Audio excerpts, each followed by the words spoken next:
We turn now to the accusations that China covered up the extent of the virus outbreak early this year. The Trump administration has also linked the virus to a lab in Wuhan.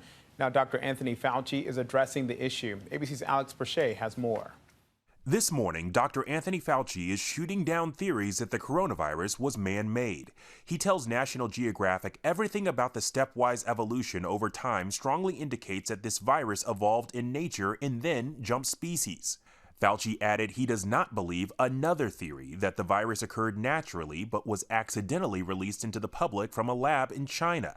Telling Nat Geo that means it was in the wild to begin with. That's why I don't get what they're talking about. It comes after both President Trump and Secretary of State Mike Pompeo linked the virus to a lab in Wuhan without providing evidence. Have you seen anything at this point that gives you a high degree of confidence that the Wuhan Institute of Virology was the origin of this virus? Yes, I have. A group of highly qualified evolutionary virologists looked at the sequences there and the sequences in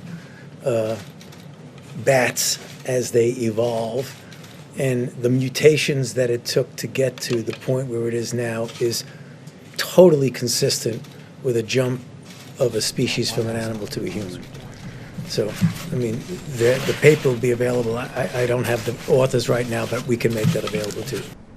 There's enormous evidence that that's where this began. I can tell you that there is a significant amount of evidence that this came from that laboratory in Wuhan. The U.S. is also accusing China of covering up just how devastating the virus was when it first hit. A U.S. Homeland Security report concludes, quote, the Chinese government intentionally concealed the severity of COVID-19 from the international community in early January, while it stockpiled medical supplies. And now, in a new interview with the New York Post, President Trump claims more Americans are agreeing with him, with a desire for the U.S. to be less dependent on Chinese manufacturing, saying, the one thing that this pandemic has taught us is that I was right.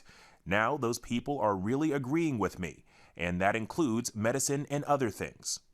The Chinese government is preparing for a serious backlash because of this pandemic.